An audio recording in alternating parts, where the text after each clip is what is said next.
Desafíos matemáticos. Antes de comenzar, quiero invitarte a que visites nuestro blog, donde podrás encontrar los resúmenes escritos. El link está en la descripción. Buen día, este es el resumen de las actividades Aprende en Casa del 20 de abril para quinto grado. Comenzamos con matemáticas. El tema es huevitos de colores. En la sesión de hoy veremos cómo se construyen sucesiones con progresión aritmética a partir de distintas informaciones. Emplearemos nuestro libro de desafíos matemáticos en la página 117, lápiz y goma. Como puedes ver, en el libro tenemos algunas preguntas para resolver, todas sobre las sucesiones. Antes de comenzar, Tom llega a la clase y menciona que al escuchar el tema le pareció muy interesante y corrió para llegar a la clase. Para comenzar, el profesor les propone formar equipos para resolver el desafío, uno de la maestra y otro de Tom. Para saber qué incisos les toca tendrán que sacar un huevito de colores. En ellos se encontrarán números y ese número indicará qué inciso les toca. El primero en sacar es Tom, quien saca el número 2, por lo tanto le toca el inciso 2 que dice cuáles son los primeros 10 términos de una sucesión. Se inicia en el 9 y la diferencia entre dos términos consecutivos es 12.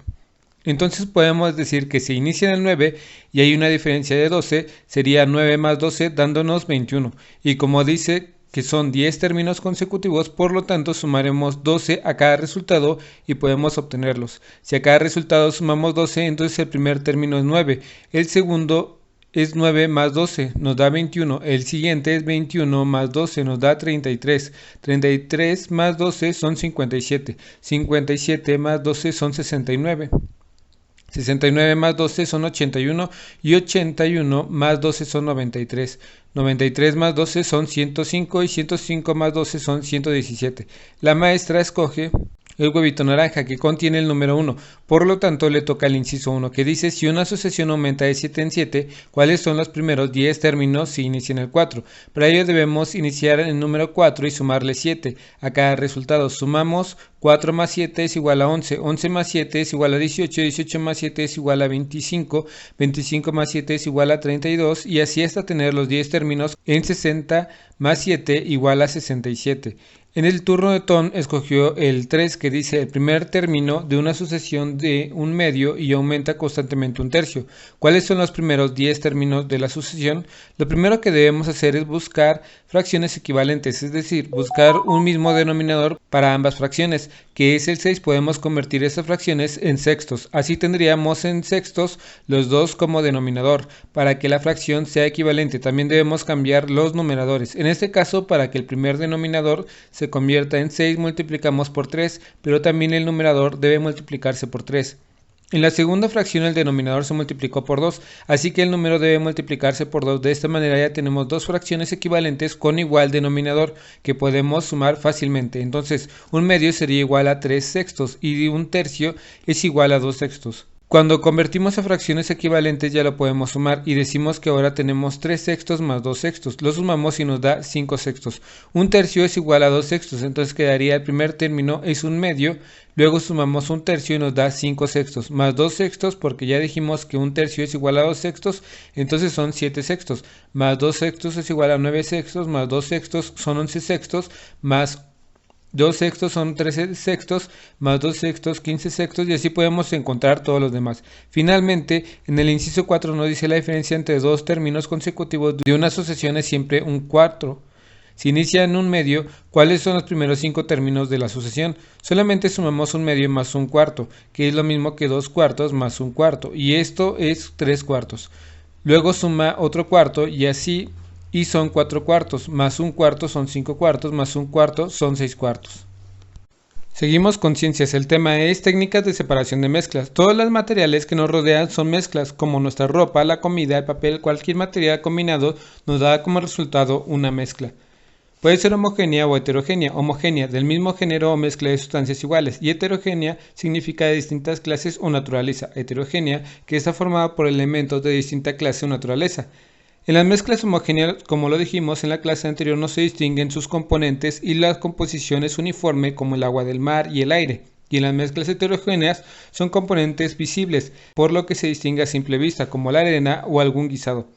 Todas las mezclas pueden separarse usando diferentes métodos o técnicas según la mezcla que se desee separar. Por ejemplo, por medio de la filtración puede separar un sólido de un líquido. A través de la separación magnética, un imán puede separar metales. Por medio de la evaporación puede separar los líquidos y mediante la decantación puede separar partículas sólidas que no se disuelven en los líquidos o bien de dos líquidos que no se disuelven entre sí. La separación de mezclas es muy importante. A partir de ella se obtienen muchas sustancias que necesitamos todos los días. Por ejemplo, alguna de la sal que usamos en la cocina es el resultado de la evaporación de agua del mar. Vamos a comenzar nuestro experimento. Te voy a explicar los resultados de cada acción que voy a realizar. Voy a iniciar con la separación de mezclas por medio de la filtración. Necesitamos un vaso de agua, un vaso vacío, café para cafetera no soluble, un filtro de cafetera y un embudo. Colocamos una cucharada de café en el vaso de agua, lo mezclamos, colocamos un filtro en el embudo, colocamos el embudo en un recipiente y vaciamos nuestra mezcla. El resultado es que tenemos agua en el vaso y café sobre el filtro en el embudo. A eso se le llama filtración. Ahora hagamos la técnica de tamizaje. Necesitamos arroz, harina, dos recipientes amplios y un colador de cocina. Para esta separación necesitamos unir en un recipiente harina y arroz. Posteriormente pasaremos las mezclas por un colador hasta que solo quede el arroz en el colador. A esto se le llama tamizaje y nos permite separar dos materiales sólidos. El arroz quedó arriba y la harina quedó abajo. Para separar mezclas por medio de la imanación necesitamos arroz, alfileres y un recipiente para mezclar y un imán. Para esta técnica de separación juntamos un recipiente de arroz y los alfileres. Posteriormente pasamos el imán y los alfileres se separan del arroz y quedan pegados al imán. Ahora vamos con el cuarto y último experimento. Para separar las mezclas con la técnica de decantación necesitamos una botella de 60 mililitros con un poco de agua, aceite de cocina y un recipiente vacío. Ponemos un poco de aceite dentro de la botella con agua. A esa botella previamente le hice dos pequeños orificios en la tapa. Ahora volteamos la tapa y está saliendo el agua mientras que el aceite se queda en la botella. La pizza es un buen ejemplo de mezclas homogéneas y heterogéneas. La base de la pizza es una mezcla homogénea porque en la masa a simple vista no se pueden ver todos sus componentes y sobre ella se colocan los ingredientes, que es una mezcla heterogénea. El reto de hoy es el siguiente. Te invito a practicar todas las técnicas de separación de mezclas. Recuerda hacerlo siempre bajo la supervisión de una persona adulta o en compañía de tu familia. Será muy divertido. Te recomiendo comentar el resultado con tu familia y con tu maestra o maestro. Seguimos con lengua materna. El tema es: elegimos un tema para escribir un artículo de divulgación. En las sesiones pasadas hemos estudiado sobre los artículos de divulgación. Revisamos algunas de sus características. Desde que leímos artículos de divulgación me he preguntado muchas cosas. Por ejemplo, ¿cómo funciona el horno de microondas? También me he interesado en las noticias de la sección de ciencias de los periódicos. El calentamiento global está derritiendo las capas de hielo. En la sesión de hoy vamos a seleccionar un tema sobre el cual escribir. Debe ser uno que nos interese, pero que también despierte la curiosidad de los lectores que imaginamos para nuestro artículo. Hoy también vamos a explorar lo que sabemos del tema elegido para definir qué es lo que queremos comunicar de él. Vamos a comenzar por buscar el tema sobre el que nos gustaría escribir. Por ejemplo, el calentamiento global, animales, las abejas, la tecnología con los videojuegos, cámaras fotográficas, celulares y aplicaciones, los autos híbridos, la aplicación de la vacuna contra el COVID-19. Desde chico mi papá y mi mamá me pusieron todas las vacunas e hicieron que yo y mis hermanos nos pusiéramos, pero últimamente escucharon y leyeron muchos comentarios que ponían en duda la eficacia de las vacunas contra el COVID-19. Mi abuelito no tuvo dudas, fue a que lo vacunaran y de regreso tenía un poco de fiebre, pero se dio un baño, comió un caldito de pollo y se durmió. Al despertar ya se sentía bien. Parece que la gente ha olvidado lo que aprendimos en la escuela sobre cómo funcionan y por qué son importantes las vacunas. Vamos a hacer un artículo de divulgación sobre las vacunas. Sirve que todos investigamos y nos volvemos especialistas en el tema. Nuestro propósito puede ser que cuente con información general sobre las vacunas para que tomen decisiones con base informada, válida y confiable. Vamos a ver las siguientes preguntas. ¿Qué son las vacunas? ¿Cómo funcionan las vacunas? ¿Cómo se hacen las vacunas? ¿Cuáles son los beneficios de vacunarnos? ¿Qué pasaría si no nos vacunamos? ¿En qué son diferentes las vacunas contra el COVID-19? Se entiende por vacuna cualquier preparación destinada a generar inmunidad contra enfermedades, estimulando la producción de anticuerpos. Después de vacunarnos, nuestro sistema inmunitario produce anticuerpos, como ocurre cuando nos exponemos a una enfermedad. Cuando nos vacunamos, no solo nos protegemos a nosotros mismos, sino también a quienes nos rodean. Todas las vacunas aprobadas son sometidas a pruebas rigurosas a lo largo de diferentes fases en los ensayos clínicos. Seguimos con historia. El tema es la Guerra Cristera. Nos muestran una noticia con cambios muy drásticos. Los niños y niñas se oponen a las medidas que se pusieron, pero no es justo que nos quiten las vacaciones y los regalos de los Reyes Magos. En la sesión de hoy aprenderemos sobre un conflicto armado que estalló después de la Revolución Mexicana y vino a mover por completo la situación del país, el cual es conocido como la Guerra Cristera. La Guerra Cristera fue un conflicto armado que estalló en 1926 durante el gobierno de Plutarco Elías Calles y se promulgó hasta 1929. Resulta que durante su mandato hicieron crisis las tensiones y conflictos que se habían ido acumulando entre la Iglesia Católica y los gobiernos que surgieron de la Revolución Mexicana.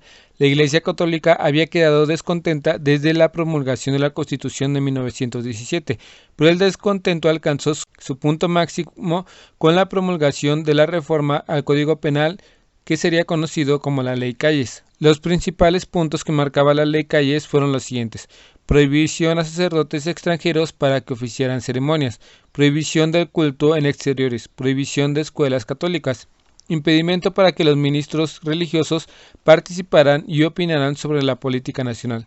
Era una política que buscaba dar continuidad a la laicidad del Estado, establecida en la Constitución de 1917. Es muy importante subrayar que aunque el descontento del clero comenzó desde la promulgación de la Constitución, fue hasta este momento cuando estalló el malestar. Esta ley fue esencialmente la gota que derramó el vaso. Durante el Porfiriato, a través de una política conciliatoria que relajó la aplicación de las leyes de reforma, la Iglesia Católica volvió a tener influencia en algunas instituciones educativas privadas del país. El artículo 3 de la Constitución garantizaba la laicidad y además prohibió el establecimiento de escuelas religiosas, y aseguró que esto no le gustó nada a las autoridades religiosas. Por lo tanto, aquí ya tenemos las causas de este conflicto. Las limitaciones de la Iglesia no solo provocaron el descontento de las autoridades religiosas, sino también de los miles fieles católicos. Para protestar, lo primero que hicieron las autoridades de la Iglesia Católica fue suspender todas las actividades religiosas en sus recintos. Los bandos: por un lado los rebeldes, tenemos el bando cristero, formado, como dijimos, por un ejército informal de personas que pertenecían sobre todo a las clases populares, como campesinos, artesanos y trabajadores urbanos. Estos conflictos se vieron reflejados principalmente en el centro del país, una agrupación de organización católica. Además, este bando está respaldado, como es obvio, por la Iglesia Católica de México. Por otro lado, tenemos el bando del gobierno mexicano, que a través del uso de la fuerza del Ejército Federal buscaba someter a los rebeldes cristeros y obligar a las jerarcas de la Iglesia a obedecer a las nuevas leyes. La Iglesia Católica aceptó reconocer la autoridad del gobierno federal sobre el territorio y retirarse de la vida política de México. Al final, los niños terminan la protesta ya que las medidas nunca fueron aplicadas. Para concluir la clase, observa el siguiente mapa conceptual que resume las características generales de la Guerra Cristera. Espero que este video te ayude un poco. Si conoces a alguien que le pueda ayudar a este video, comparte, dale like y suscríbete. Saludos.